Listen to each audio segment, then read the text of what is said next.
Thank you to the chair and CAJP for hosting such. Thank you to the chair and to the CAJP for hosting such an important discussion. I want to focus my comments on international humanitarian law and cyberspace. As a professor, my students are always asking me for tips or tricks to help them remember what I'm teaching.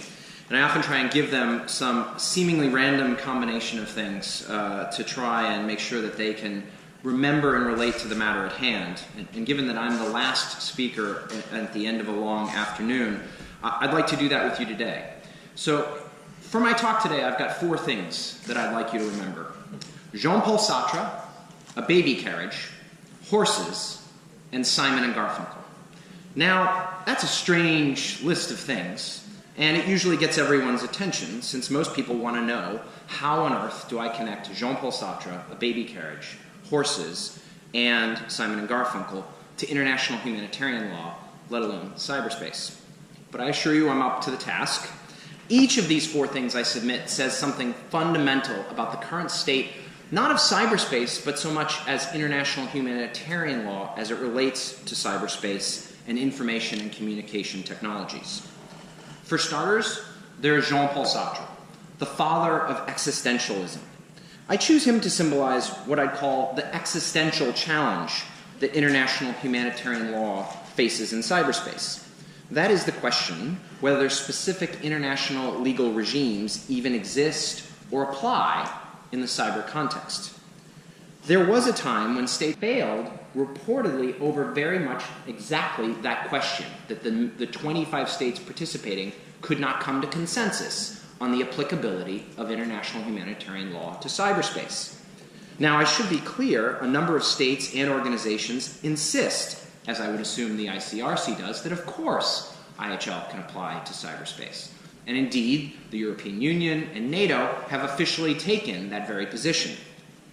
One question, for example, the OAS and the CAJP might consider is whether at a political level it would be useful to poll the member states to determine whether there is agreement within the organization that IHL specifically applies to cyberspace and the operations of states therein. Because only if IHL exists and is applicable can it operate to regulate its subjects, that is, nation states. Which brings me to my baby carriage. I mention the baby carriage because it's symbolic of a different challenge that IHL faces in cyberspace, and that is an interpretive one. I reference baby carriages because they were the subject of a famous debate between 2 legal philosophers, H.L.A. Hart and Lon Fuller. Hart had posited a legal rule. No vehicles are allowed in the park. Hart assumed that such a rule was drafted to keep out things like automobiles. But Hart asked, what about a bicycle? Is it a vehicle? What about roller skates or toy cars? Fuller went even further.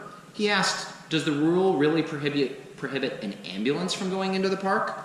Or even a baby carriage, something with 4 wheels that carries a person?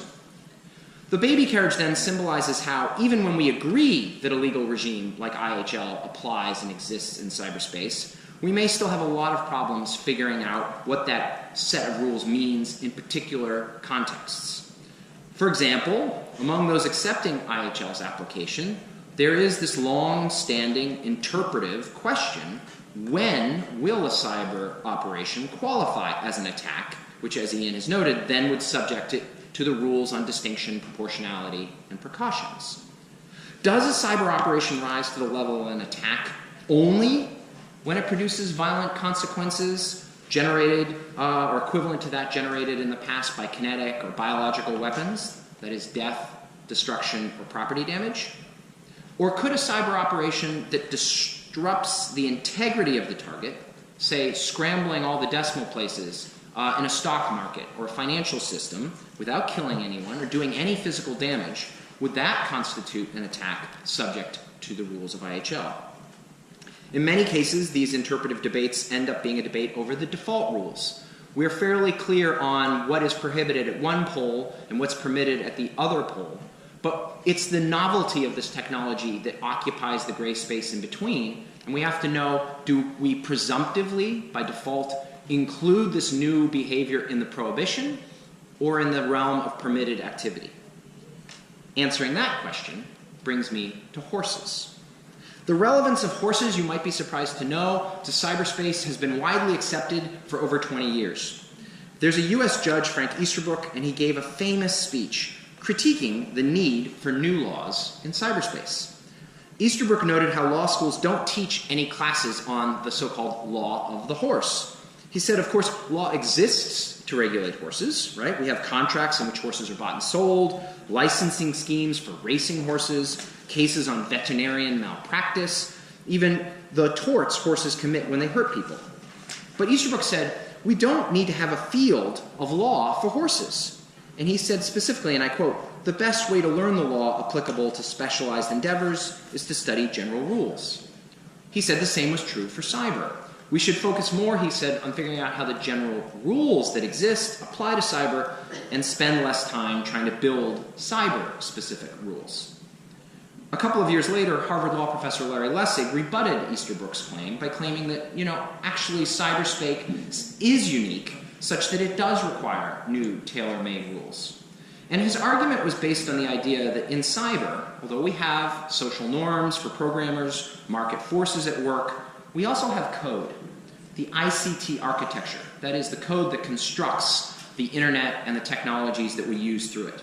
And he famously coined, Lessig did, the phrase, code is law, to express the idea that code regulates cyber in the ways that the laws of physics regulate natural world. So unlike physics, however, we can change the code. We can construct the technology in ways that automatically prohibit or facilitate behavior in ways that we cannot construct or reconstruct gravity. You have to build your weapons to accommodate or account for gravity, whereas in cyberspace you might be able to construct the architecture to work around a particular problem.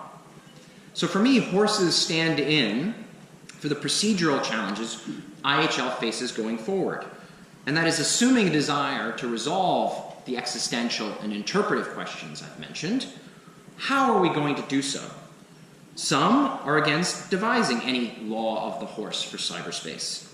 They don't think we need a new IHL rule or set of rules, but believe we can understand how to regulate this space by focusing more on the existing general principles and how they extend into this new environment. This is the approach adopted by an independent group of experts under what's called the Tallinn Manual, which was a NATO-funded project of 2 books. And they take the existing laws and they opine on what the rules are under these existing laws in the cyber context. For states, moreover, international law, of course, all allows them to develop the law by accretion. Customary international law is a law that derives from state practice. So there is some suggestion that if we just let states continue to interact here long enough, especially as attribution possibilities are getting better, states will work out the kinks in how IHL applies as a matter of custom. I note, for example, the ICRC has suggested that we'll have to await further state practice to decide more precisely whether and when a cyber operation alone may rise to the level of an armed conflict triggering the application of IHL. On the other side of the procedural divide are those who do want a law of the horse, who want there to be a specific set of IHL rules for cyberspace tailored to the potentials and perils of this space.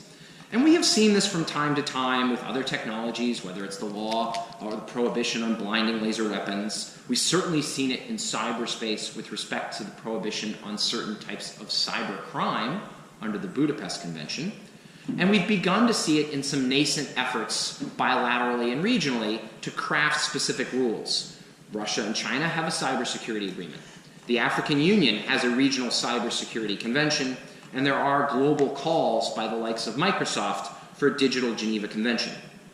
It's at this point I should actually disclose publicly that in addition to my work as a member of the Juridical Committee and a professor, I do consult, and I do consult with Microsoft, so you should be aware that I have worked on that digital Geneva Convention idea. I think the question, returning to my Juridical Committee hat, for international humanitarian lawyers is whether or not the Tallinn manuals have done the job, or they need to have some new affirmative process to tailor IHL to cyberspace. Which brings me to my final thing, and that is Simon and Garfunkel, one of the great musical duos of all time.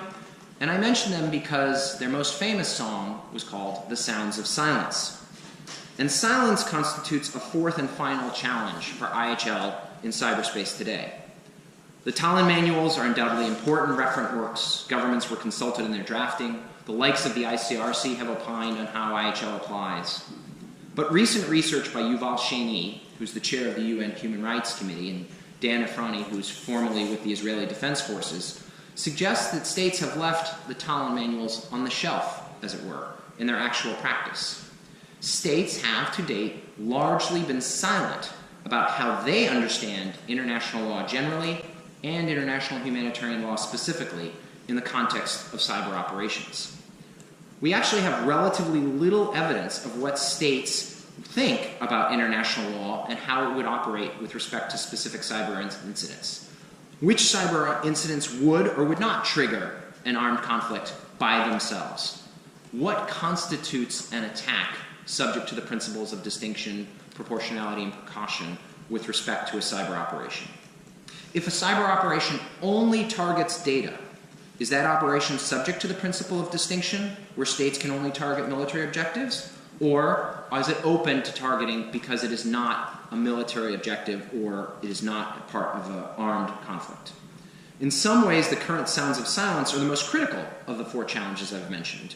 Because if we don't know how states understand IHL, it undermines our understanding of whether IHL is being effective in this space at all. And given that in IHL we're talking about life and death behavior, we have real risks that two states might have very different baseline understandings of what IHL means in this space and operate in ways that inadvertently escalate a conflict. For example, where one state views its behavior as falling below the threshold for an attack that would trigger an armed conflict in IHL, while the recipient of that behavior views it as such and responds in kind, producing the very armed conflict that the first had hoped to avoid.